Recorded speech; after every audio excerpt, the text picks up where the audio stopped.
Happy Saturday and welcome to the deal. I'm your host, Ed Clark. It is Saturday, January 30th, 2021. And that is absolutely amazing that we made it through the inauguration. We took last week off and we're back with you this week. We're 10 days or so into the term of Joe Biden. I can't believe I'm saying that, but I never believed I was going to say that Donald Trump was president either. But that aside, we're trying to get back on track. Obviously, COVID has had a lot of effect on all of us. I do want to mention that our number three, the good doctor from Fayetteville State, her mother and sister were diagnosed with COVID, and they're recovering. So, Dr. Nicole McFarland from Fayetteville State, she'll be back with us as soon as she can, but she's tending to that personal business. A lot of us have been affected by COVID-19, so keep them in your thoughts and prayers. In the meantime, I decided to bring back somebody we haven't seen in a while. That's Rob Schofield from North Carolina Policy Watch. And of course, the usual suspect, Val Atkinson from Connections on Foxy 107, 104 is here with us this week. So, hey, Rob, welcome back to the deal. Hey guys, it's great to be back. Thanks so much for having me. No problem. And Val, it's a criminal offense you have on that Duke shirt, but we'll let that go today. Okay, thought I'd liven things up for you guys a little. Appreciate it. But two of my favorite people in to talk to about politics and things going on in the world. And I'll start with you this week, Rob, because we got you for the first segment here. I've been thinking a lot about the state of Georgia and the impact they had on the election. They have two senators that are Democrats. We have none. They do still have some crazy people in their House delegation. We have a few crazy people in our House delegation. They have Republicans running the government for the most part in Georgia. And we have this crazy mix in North Carolina where Roy Cooper is the governor and a completely, I won't say insane, but somebody who's not really there altogether to me is the lieutenant governor in North Carolina. Talk to me about what the schizophrenia in North Carolina politics is all about and why we can't, elect senators from North Carolina or have a more stable government. And why we're all praying for Roy Cooper's health to remain stable. Yeah, I mean, it just bespeaks the fact that we are on the razor's edge, I would say. Like at one time Virginia was, it has become a reliably blue state, like Georgia clearly is right now. I like to think of us as maybe just being a few years behind them, that there's progress happening in Georgia, that they are becoming a more diverse, a more forward-looking state. As you say, both states, and in Virginia too, for that matter, and frankly, California and New York and just about every state in the union has their share of extremist far-right representatives. Part of that's just a function of gerrymandering when you get down to congressional delegation. But when you're talking about sort of the big picture, what you're asking about is like, how the hell do we have a progressive, a reasonably progressive Democratic governor, and then we elect all these very reactionary Republicans statewide? And I would just say that it is a function of turnout. I think in the 2020 election here in North Carolina, I do think that the Cunningham scandal made a difference, sadly. I also think that because Trump invested so much time and energy in the last few weeks in North Carolina, I think it was enough just to push it over the edge. I mean, the margins were very small. I mean, Biden did better here than, for instance, Obama did in 2012. So it wasn't like it was a big resounding Republican win. It's just very, very close. It comes down to turnout. There's some new statistics I saw that actually younger voters of color in North Carolina, their turnout actually wasn't very good, but we had a big turnout amongst older white guys who tend to vote Trump, sadly. So it's a lot of factors at play. I think also what distinguishes us maybe from Georgia is because Atlanta is so dominant. It's the hub of the whole state.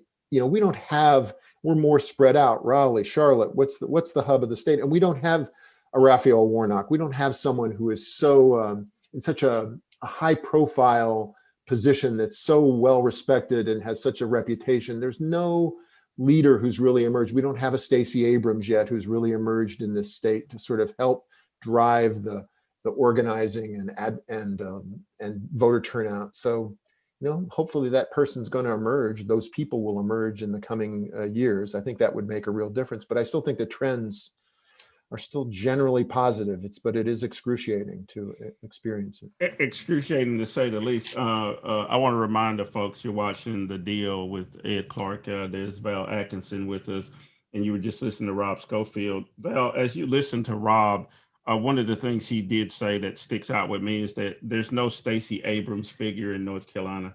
I don't know if you always have to have that, but it really helps, right? so who's the Stacey Abrams figure? Am I going to have to get you out there, Val, on the hustings and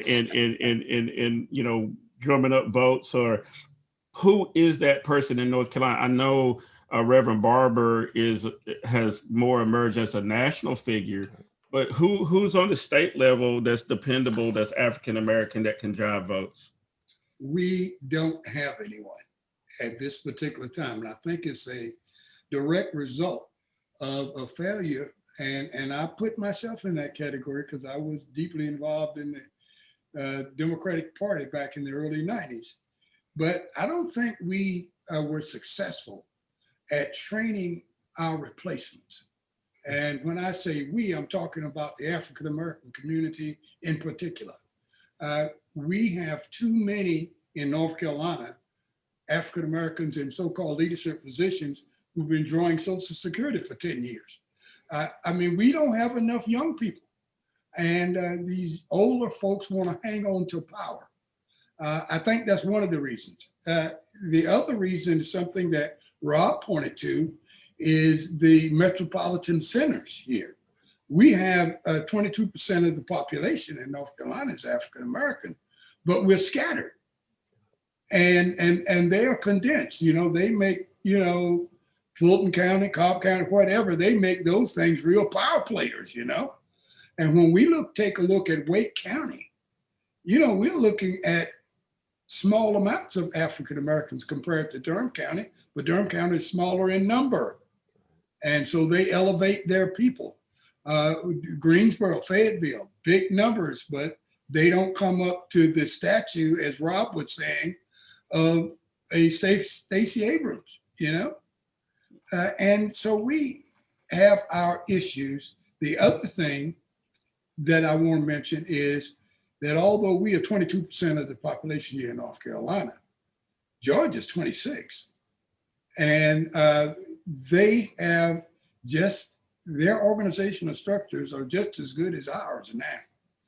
We were doing well at one point some years ago when North Carolina Mutual and Pedicure Grease Feet in Durham, and we had RWCA in Raleigh, and things were really booming over at McDonald's in Charlotte. And you can go all around the state and talk about how we were really raising sand.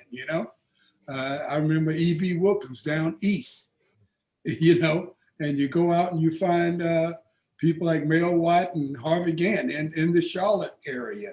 And there's Dan Blue here in Raleigh, Durham, and Lavonia Allison. We don't have replacements for those people anymore. We just don't have it. And it's because we do not train our replacements. Well, that brings up a really, it makes me sad again all over, Val. I was hoping, Rob, that, you see a national figure, Kamala Harris, emerge. We talking about Stacey Abrams. There are some young African Americans, but they're not here in North Carolina. We did see some people lead protests after the aftermath of George Floyd thing, where we got some monuments taken down and some things like that. But those folks are not in that sort of cadre of people that really move a party, the Democratic Party. They're not in Democratic Party leadership. Have you heard any talk from party leaders about this as you had your ear to the ground about what they plan to do? Because 2 years will be here pretty quick. Right. And one of the things, that we have to be concerned about is what is redistricting going to look like? How do you drive younger people to the polls so you don't have people like, Cawthorn who win seats, and take the Q stuff to DC? What is the Democratic Party or and progressives in general doing to try to drive not just young Black folks, but young people, period, to participate? Well, I mean, it's going to a certain extent, I mean, we have to confess that there's a certain amount of luck that's involved. I mean, who knew 20 or 30 years ago that this amazing figure of Barack Obama was going to emerge? I mean, it was just a force of nature that extraordinary person came along, and sometimes extraordinary people come along. That's, I think, Stacey Abrams is an example of just an extraordinary person. They just had some really good luck there, and there are undoubtedly people like that who are on the cusp of coming along in North Carolina, who, given the right opportunity and the right set of circumstances, could help lead us into better times politically in this state. And I think that's probably going to happen. What you're asking about, though, is this question of how do we intentionally make that happen? How do leaders of the Democrats and other progressive movements foster that kind of thing and speed it along? And I haven't seen a whole lot of evidence that there's a real thoughtful, concerted effort in that direction.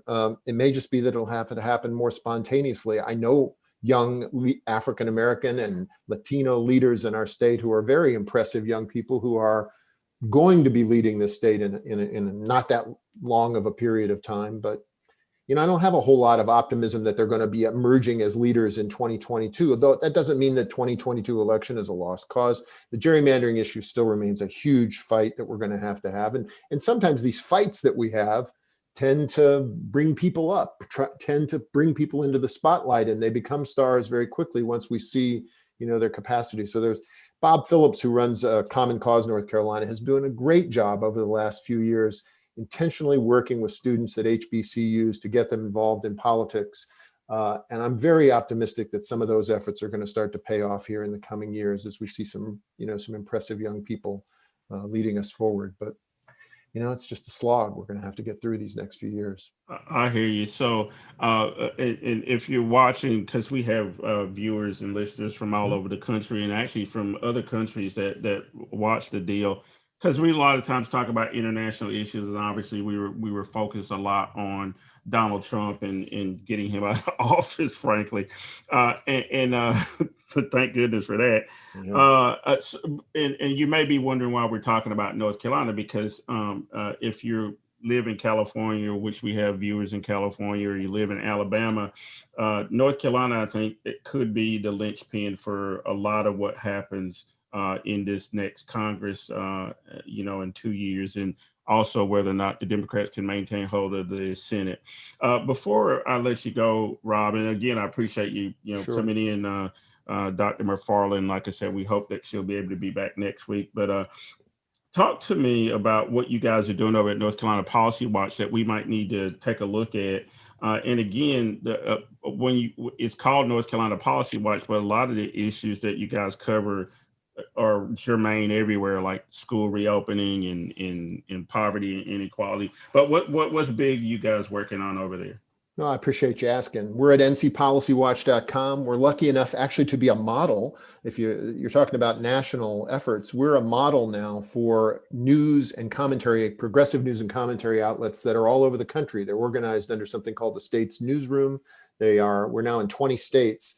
And probably more states being added this year, where we bring a mixture. We hire really top-notch journalists to come and report the news, and then we have some people who are also providing progressive commentary. We've obviously written a tremendous amount about the pandemic in recent months. We had a story, for instance, this week on, there's a rush now to reopen the courts here in North Carolina. What the heck does that mean for jury trials? How are they going to have jury trials? What does that mean if you get a jury summons? Can you get, what do you do to protect yourself? We had a great story by Greg Childress, who's one of our journalists, about sort of this bitter register of deeds fight that took place in the county of Wayne, which is a smaller county in eastern North Carolina, in which there were real serious allegations of racism. We have an African-American woman elected to the register of deeds. The white Democrats and white Republicans tried to stop her. They didn't succeed. Then once she got into office, they cut her salary. This is an established office in county government. They slashed the salary of the Register of Deeds after an African-American woman took office. We had a story about that this week. We'll have more stories about the vaccine rollout in North Carolina. I did a commentary this week on why the argument that the right's been putting forth that Donald Trump's, that we need to move on, and that was just distractions that Trump was guilty of during his presidency. I wrote, I thought, a strong article explaining why that's not the case, why his misdeeds were a lot more than a distraction. So we got a lot of good commentary and content there. You check us out. We'll fill up your email inbox for free. And we've also got our own little radio show. I do commentaries on some local radio stations every night here on in the Triangle. So we've got some good content. I appreciate you letting us plug it. Yeah, no worries. Because that's the first source I go to probably every day before I look at anything else, especially as it relates to North Carolina, before I start looking at national and international news. So again, Rob Schofield, thanks for joining us. Please come back, and I want to put you on the spot, but we want to have a better relationship with North Carolina Policy Watch and the larger extended family of organizations, like you said, that you have around the country. So in the coming weeks, folks, hopefully you'll see some of those really good reporters that they have over there showing up on the deal. So that's our goal for the year coming up. So I want you to thank you. I want you to stay right here. We're going to take a small break, and when we come back, I'm going to ask Val first about that damn sweatshirt he has on, and then we'll talk about all the rest of the news. You're watching See you the guys. deal. All right. Our fight against coronavirus isn't over. Let's wear face masks in public, stay 6 feet or more from others, follow state and local guidelines, and wash our hands frequently. Let's move forward together. Learn more at coronavirus.gov. And welcome back to The Deal. I'm your host, Ed Clark. It is Saturday, January 30th, 2021. That's weird to say, but we've made it through 4 years of hell. And then we can't go without mentioning January 6th, 2021, which could have been the end of the Republic. I'm in all seriousness, and that's Val Atkinson over there. We just talked with Rob Schofield of North Carolina Policy Watch. And Val, in the break, we were talking about, extended this conversation a little bit more that we had with Rob Schofield. And again, we have people who watch from all over the country, but North Carolina is really important, and southern states are really important. There are a lot of Black folks that live in these southern states, North Carolina, Georgia, Alabama, whatever, right? And it's been really hard for Black folks to emerge as statewide candidates in those states, or for a Black candidate running for president. Not been very many, but Barack Obama could not win Georgia or Mississippi, Alabama to save his life. And he barely won North Carolina once. So let's talk some more about North Carolina and how it plays into national politics, and how the Black people in North Carolina are important to where North Carolina goes in its stature as a national player in politics. What are you thinking about how North Carolina is going to play in the next 2 years? I mean, the 2022 midterms are going to be vitally important for the Democrats and progressives.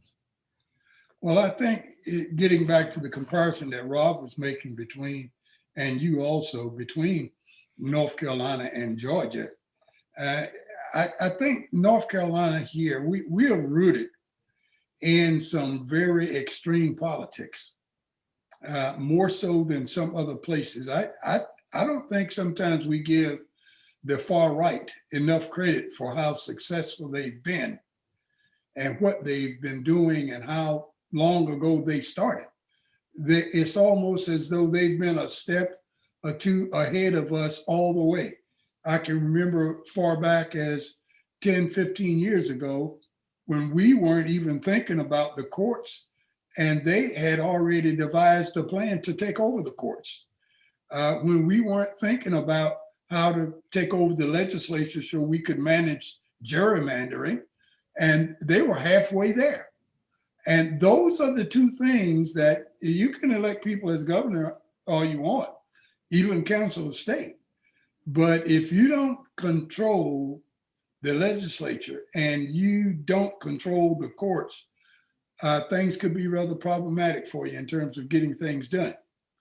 And that's what they've done. I think Georgia was a little better at that, at recognizing it, putting up roadblocks, telling the far right what they would not be able to do. And we were some kind of way hamstrung in trying to fight 3 or 4 battles at one time. The battle of diversity, fighting against systematic racism, and also at the same time, the whole battle of Democrat versus Republican. And we kind of lost out on that. I don't know if we have the capacity to get that back on track right away or not. One of the canaries in the mine that may tell us what's going on with that is this next round of redistricting. Because here in North Carolina, the Republicans hold sway over both houses still. And if we look at the Supreme Court ruling of RUCO versus Common Cause, it gave state legislatures the right to gerrymander any kind of way they want, as long as it was not based on race. Mm-hmm. So if the current legislature in North Carolina wants to go through some extreme gerrymandering based on party affiliation, they can do it. Won't be any court battles about that. Those are the kinds of things that make for problems in states like North Carolina. And until the Democratic Party and all the other people who are not far right wingers get together and decide to do something about it and fight it in a systematic way, instead of just the same old thing all the time, you got to go out and vote. Please go to the poll and vote. And that's the only weapon you got in your toolbox. You're not going to win very often. No, you're not going to win very often, and that's troublesome because again, when you look at the numbers across the country, Republicans do hold these advantages in state legislatures, and they're going to be able to redistrict and further gerrymander, further entrench them. They'll still be the minority.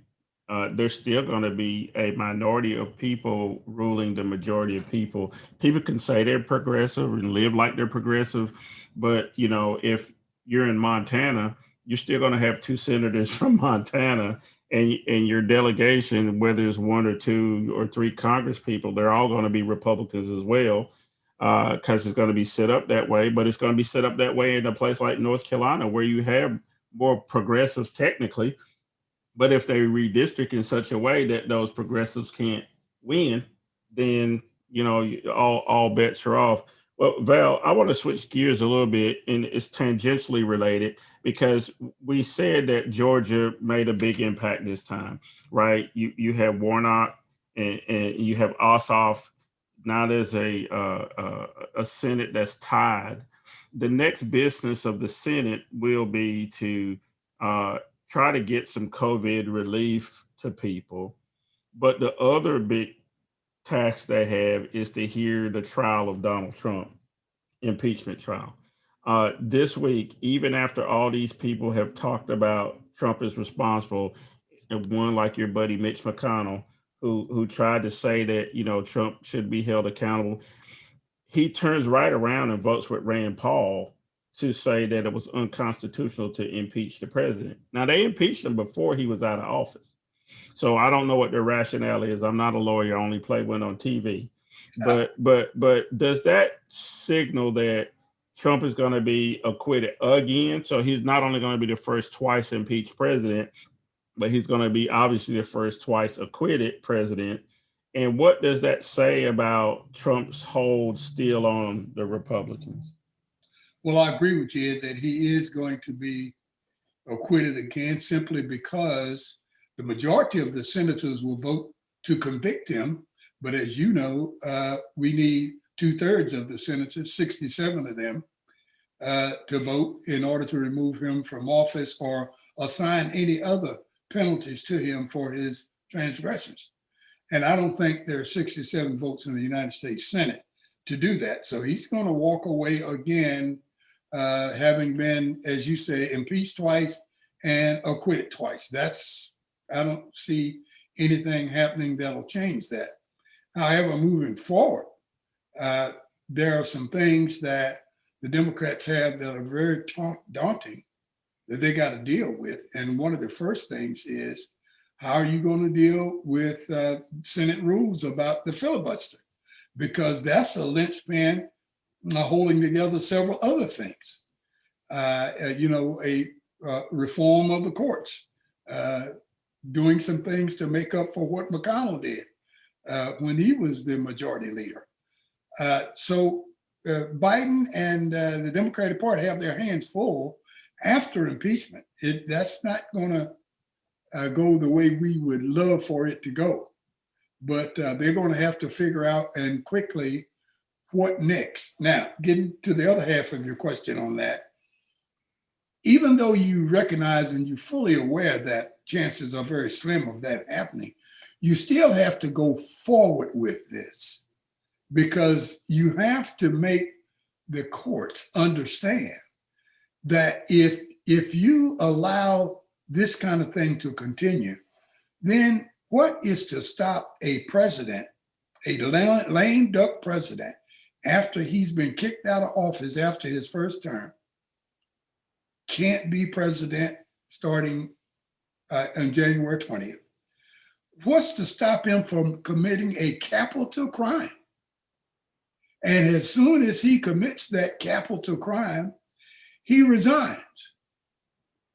You've just ruled back in 2021 that you can't convict or do anything to a president after he leaves office. So you're really giving, and you're operating under rules that say you can't indict a sitting president.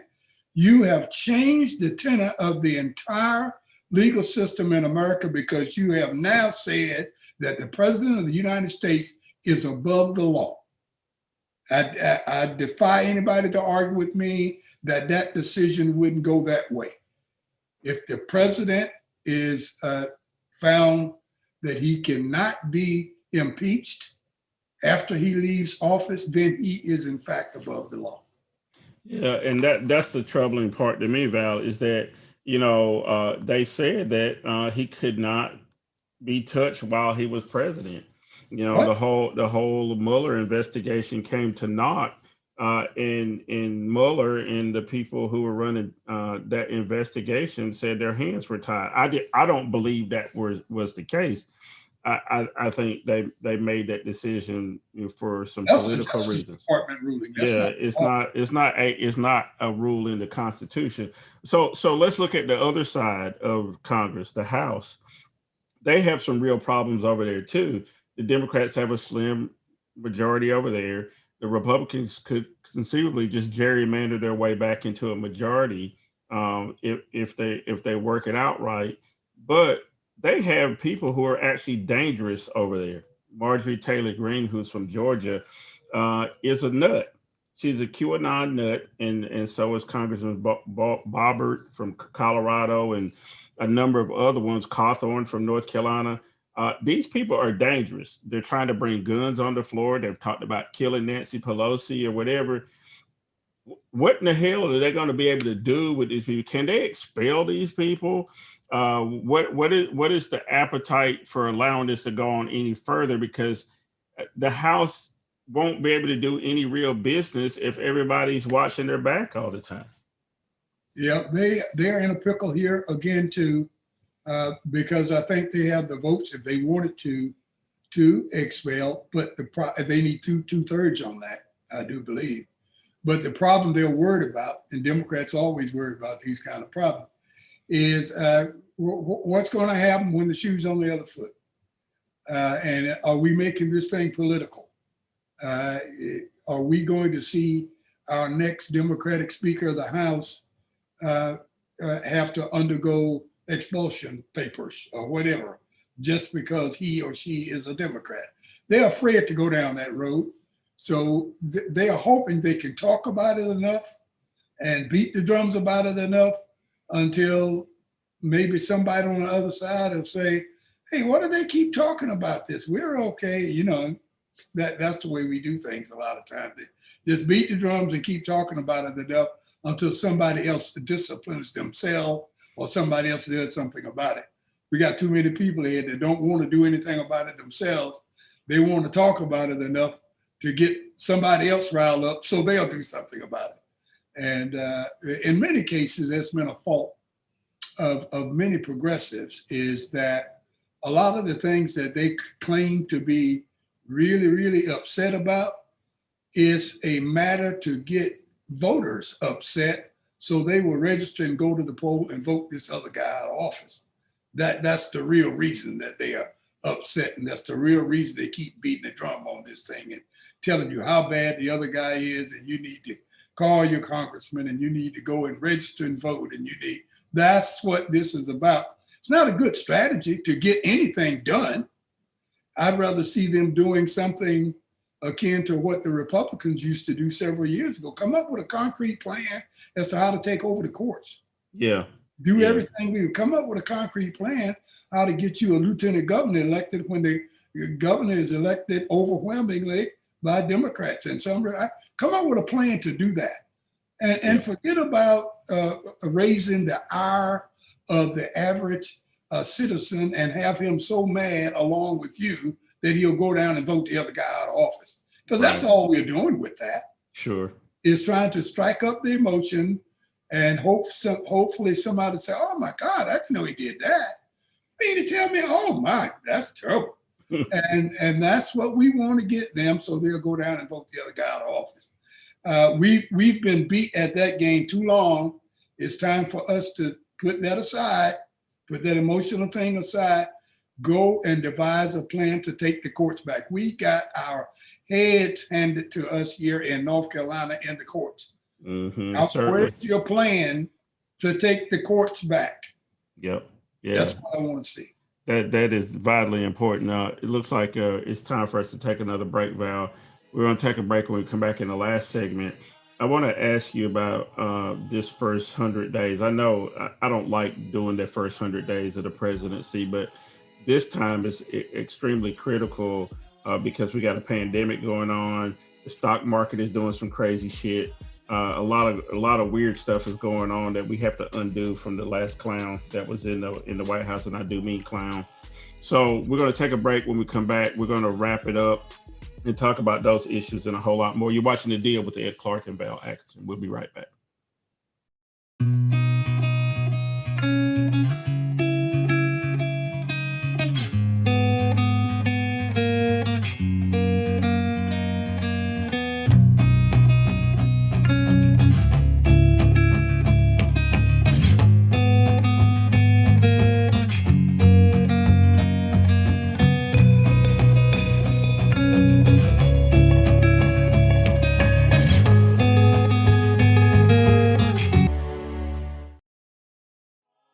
Hey, and welcome back to The Deal. I'm your host, Ed Clark. It is Saturday, January 30th, 2021. We're just talking about stuff, trying to get the world straight. We had Rob Schofield in the first segment from North Carolina Policy Watch. And again, we're hoping that we'll have a good relationship with those folks over the course of the year. So you'll be seeing some of those reporters in with us during the year. Nicole McFarland, our other regular, she is still out. There was some COVID in her family, and she's tending to that. The world continues to spin around and round, and we're in this period with a new president, President Joe Biden. We're at day 10. Of course, the Republicans are already apoplectic, talking about how the world's falling apart. The world was falling apart prior because there was this other guy in the White House. His name was Donald Trump. And I know Val has still not recovered from Donald Trump having to fly out of the White House and, not have a real going away ceremony. I could see the look on your face that morning, Val, how sad you were that Donald Trump had to leave the White House, and there weren't a throng of people there, well-wishers, waving goodbye to him. So now that he's down in Mar-a-Lago, Val, let's talk about real quick him. I've tried to avoid this because I do want to talk about Joe Biden and how he's progressing in his first 10 days here and what we have to look for in the next 90. But real quick, what's going to happen to Donald Trump? I think we already processed that he's probably not going to be convicted in the impeachment. He may not even get a censure. And is he still going to be part of this Republican apparatus? And how important is he still? I believe he's still going to be, he's still going to play a major role as far as the Republican Party is concerned. The Republican Party is tenuous right now. They can't decide what they want to do, which way they want to go with Donald Trump, because they are aware that there's a move afoot to leave the Republican Party. Some 30,000 registered Republicans have left over the last month or so, and they're looking for that number to go up tremendously. And though that doesn't even count the ones that haven't decided to leave the party officially, but have decided that they don't want to be a part of this crazy group anymore. So they have to decide where they want to go. And either way is a losing path, Ed, simply because whichever side you're on, you're mad at the other side for staying there or for not, for following you, for not following you. So they are going to have problems coming back together in a general election moving forward. But right now, their problem is trying to decide who and what is the Republican Party. They can't make a decision on that because you have people like some of the crazies you were mentioning earlier that are still following Trump and McCarthy and trying to say that this is still Trump's party. And then you have the Lincoln Project, and you have a lot of other people who are basically saying, no, we're still conservative, but we're not crazy. And those two groups are going to shatter any hope for Republicans winning in a general election because they won't be able to get back together. Because knowing the far right, they will never forgive some of these guys for leaving the Democratic Party, leaving the Republican Party. And they won't be with them at any rate. They'll have their own candidate that they will support, which will split that ticket, and hopefully Democrats will be able to take advantage of that. Yeah, but as they implode and they go through their civil war within the Republicans, the Democrats still have to govern, right? So let's shift over to these next 90 days then. We know that there's a new vaccine on the horizon that can help things. We know that the Defense Production Act has been invoked to get more PPE, something that Trump would never do. We know they're going to be opening vaccination centers with the help of FEMA and some of those. So I've talked to some people from FEMA on the back end. That program is moving along and should be seeing some of those centers open pretty soon. There should be enough vaccine to be, and it's been ordered within the last few days to cover every single American, so on and so forth. Things that Trump would not do. So Joe Biden is moving in a direction, I think, positive direction on COVID. However, the economy is teetering, obviously because of unemployment of all those people who are out of work due to COVID. The stock market has been proven over and over again not to be a reliable gauge of the economy. And with this whole GameStop thing that's happened, it proves that these hedge fund guys were making money for doing nothing. So Joe Biden has a lot to contend with, right? In addition to the crazies, in addition to Trump still being in the shadows, he's like this guy that stalking a ex-wife. he's just around the corner. So what do we have to look for in the next 90 days? We know that Biden has had to do a lot of executive orders to get some things through because the numbers just aren't there in Congress. Give me your prognostication on the next 90 days on how successful Joe Biden and his administration can be with all that bullshit I just laid out to you that he has to contend with. Well, let's unpack it a little bit and deal with COVID first. I think the success of COVID and Biden, the Biden administration has some really, really good plans. And if they work out well, I think it'll be good for the whole country, if not the world. But I think a lot of that's going to be contingent upon, and we need to keep our eye on New York City, particularly, because what the governor has just done in New York is issued a proclamation that dine-in restaurants can open up. I believe the day is Monday, if I'm not mistaken. He's allowing them to open up on Monday. That is the life, blood, soul of the economy in New York, save the stock market, of course, is dine-in restaurants and carry out all kinds of restaurants in New York City. I mean, that's it. So I think I'd like to watch and see how that happens. Let's see what happens to that. See if there are other large cities and small cities that try to mimic what New York does and how it works, and mainly what the rate of infection is after people start dining in, and take a look at it from the standpoint of whether or not the infections were for people who have not been vaccinated, as opposed to the percentage that have been vaccinated, if there are any, because some of these treatments are saying that Johnson & Johnson, for an example, are saying that there's 100% chance that you won't die from COVID if you get vaccinated, although the efficacy rate is only somewhere between 66 and 75%, where the others are 90-some%, but there's a chance that you'll still get the virus, and maybe even somebody could die from it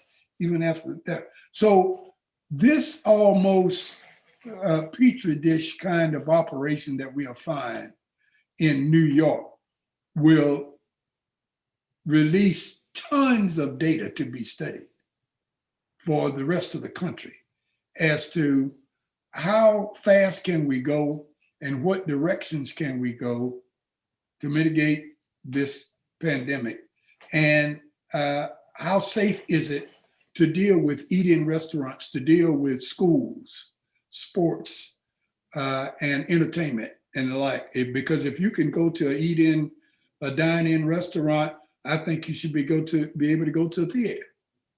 And that opens up the door to a lot of other things. But I think all eyes are going to be on the dine-in facilities in New York City. Mm-hmm. So you know, that is a good arbiter of how things are going to be. But the Biden administration has put up a $1.9 trillion COVID relief package that doesn't look like the Republicans are willing to deal with, right? And so the Democrats may have to go to what they call reconciliation. I won't go into all the details, but where they can pass some of the spending without having the normal 60 votes Right. on the Senate side. Is that where we are though? You know, the whole conversation we've been having today is how the Democrats don't have a firm majority, how everything is still tenuous, how Joe Biden and his administration are going to have a hard time governing because of the way we're almost in this direct split, not in terms of actual numbers, but in terms of actual numbers of the House and Senate, not in terms of the number of people who actually believe one thing or another, right? That's underlying that we got to deal with. The reality is you only got 50 senators and you only got an 8-9 vote majority in the House.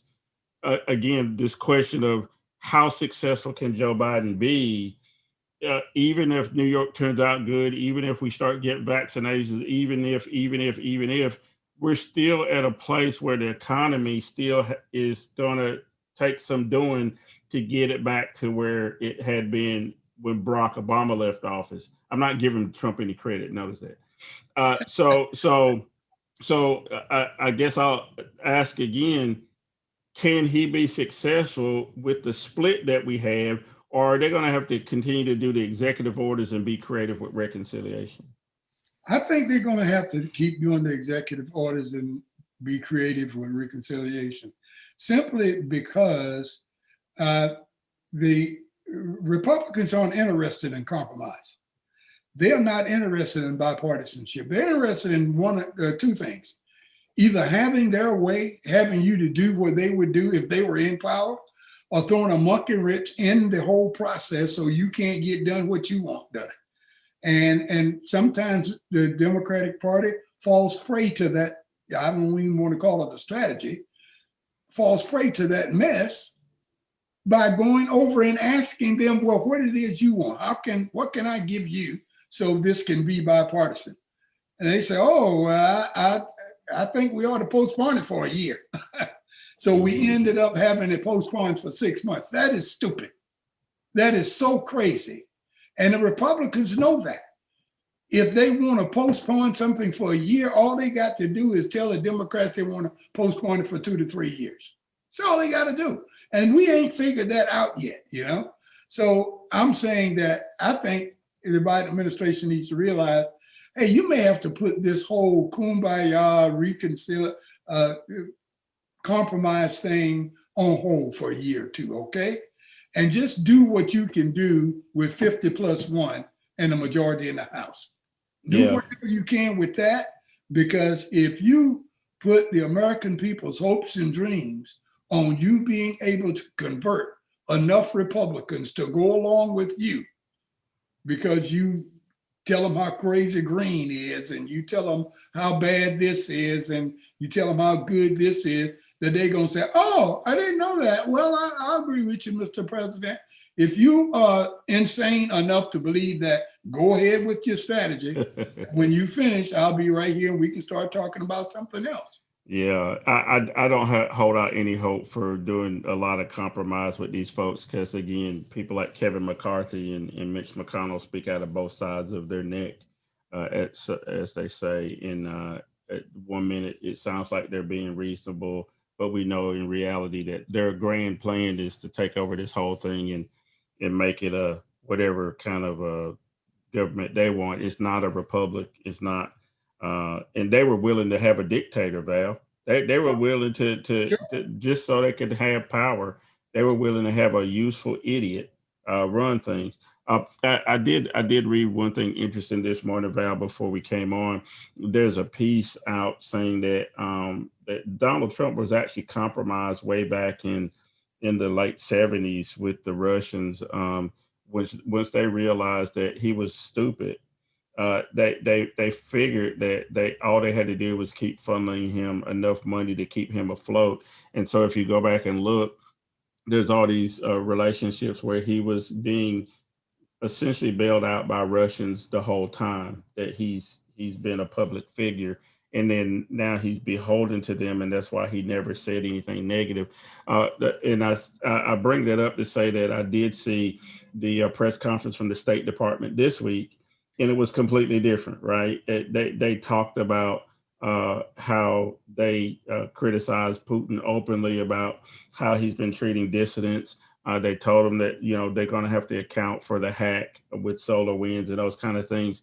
It was just a breath of fresh air, I guess, is my point, Val, is that we're not in